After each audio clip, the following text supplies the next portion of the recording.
नमस्कार साथियों, मैं अशोक ओमकार लाल जोशी मूलतः फलूदी का रहने वाला हूं, लेकिन मुंबई में सर्विस करता हूं। आज मैं पहली बार लाइव आ रहा हूं क्योंकि फलूदी में अभी चुनाव है और जनता को मतदान के जरिए अपना नेता, सही नेता चुनना है। आज फलूदी में घटिया स्तर की राजनीति है और राजनेता हैं, उनका एकमात्र लक्ष्य है अपने षड्यंत्रों के द्वारा जनता में भटकाव दुराव पैदा करके जनता से मत ऐंठकर अपना प्रभाव एवं रुतबा बढ़ाना है। फिर अपने प्रभाव, रुतबे और रसूख के प्रभाव से ज़मीनों पर कब्जा करना, असली मालिकों को प्रताड़ित करना करके जीना हराम कर देना, जिसका मैं प्रत्यक्ष भुक्तभोगी हूँ और इसके लिए आप सभी को आँख खोलने वाली सत्य घटना के जरिए बताने जा रहा हूँ। मेरे नाना जी श्री शिव किशन जी पुत्र नरसिंह दास जी थानवी का एक प्लॉट धौला वाला फलूदी में आया हुआ है, जो को पट्टा तारीख 18/4/1947 का बना हुआ है।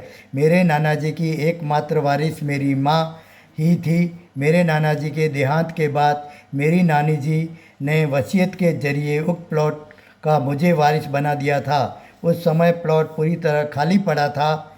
मैंने उस प्लॉट के चारों ओर पत्थर के खूंटे लगाकर मार्किंग करके रखा था। फिर मैं मुंबई में कामकाज में व्यस्त रहा। सन 2012 में मुझे सूचना मिली कि मेरे प्लॉट पर कुछ लोगों ने कब्जा कर दिया है, तो मैं उस समय के विधायक ओमजी जोशी, पूर्व नगर पालिका अध्यक्ष श्री देवकिशन जी जोशी व अन्य प्रभावशाली व्यक्तियों से मिला और सभी को अपने प्लॉट के कागजात दिखाए। सभी ने माना कि मेरे कागजात सही हैं और मैं ही वास्तविक मालिक हूँ, पर किसी से भी उन लोगों का कब्जा हटाने में कोई भी अपेक्षित वांछित सहयोग नहीं मिला। बाद में मैंने उन लोगों से संपर्क किया जिन्होंने मेरे प्लॉट पर कब्जा किया हुआ था, तो उन्होंने बताया कि उन्होंने तो उक्त प्लॉट प्रकाश जी छंगानी पुत्र श्री दीपचंद जी छंगानी से खरीदे हैं। दीपचंद जी छंगानी पुत्र विधायक रह चुके हैं और प्रकाश जी विधायक का चुनाव लड़ चुके हैं, इसलिए न तो विधायक और न ही नगर पालिका अध्यक्ष और अन्य प्रभावशाली व्यक्ति मदद कर पा रहे थे। फिर मैं जब प्रकाश जी छंगानी से मिला और अपने कागजात दिखाए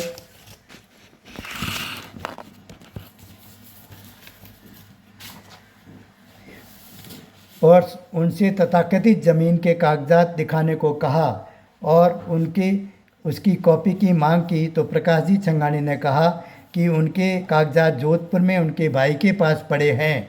तो मैंने सुझाव दिया कि हम कार द्वारा जोधपुर चलते हैं और आपके भाई साहब को बोले कि वो का पेपर दिखा दें और उनकी कॉपी हमें उपलब्ध करवा दें।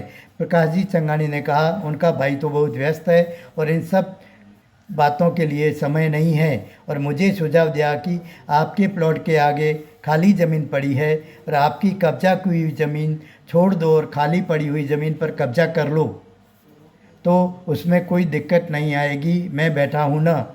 मैंने कहा कि मैं मेरी वैध ज़मीन छोड़कर अवैध ज़मीन पर कब्जा क्यों करूँ, आप कब्जे वालों से कह दें खाली ज़मीन पर शिफ्ट हो जाएं। मगर कोई रिजल्ट नहीं निकला।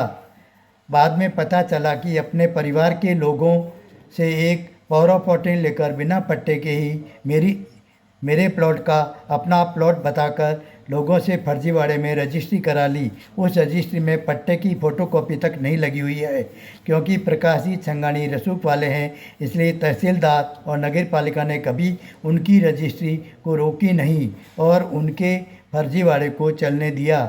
यहाँ यह भी बता देना चाहता हूँ कि प्रकाश जी छंगानी जिस पट्टे का उल्लेख करते हैं वह मेरे नाना जी के पट्टे से 3 वर्ष पहले का है, सो पड़ोस का उल्लेख होना चाहिए, लेकिन प्रकाश जी छंगानी के पट्टे में पड़ोस के स्थान पर खालसा और आम रास्ता ही बताया गया है, जबकि मेरे नाना जी के पट्टे के पड़ोस में गोविंद राम जी, उमेद राम जी बोरा का प्लॉट और अर्जुन दास जी थानवी का प्लॉट का उल्लेख है और वो दोनों पड़ोस मौके पर हैं।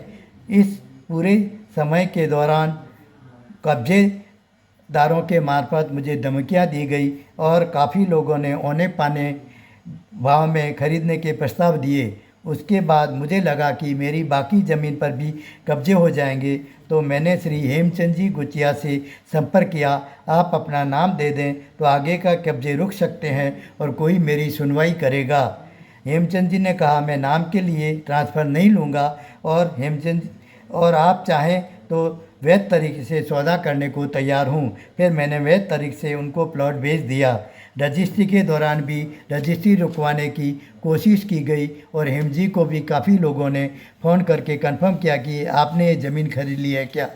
हेम जी ने सभी को बताया कि वह ज़मीन उन्होंने वैध तरीके से स्टाम्प ड्यूटी भरकर खरीद ली है और 9 कब्जेदारों के खिलाफ न्यायिक प्रक्रिया शुरू कर दी है। वही न्यायिक प्रक्रिया अब अपने अंतिम पड़ाव में है और सारे षड्यंत्र का भंडाफोड़ होने वाला है, जिसमें दोषी व्यक्तियों को सज़ा मिलेगी।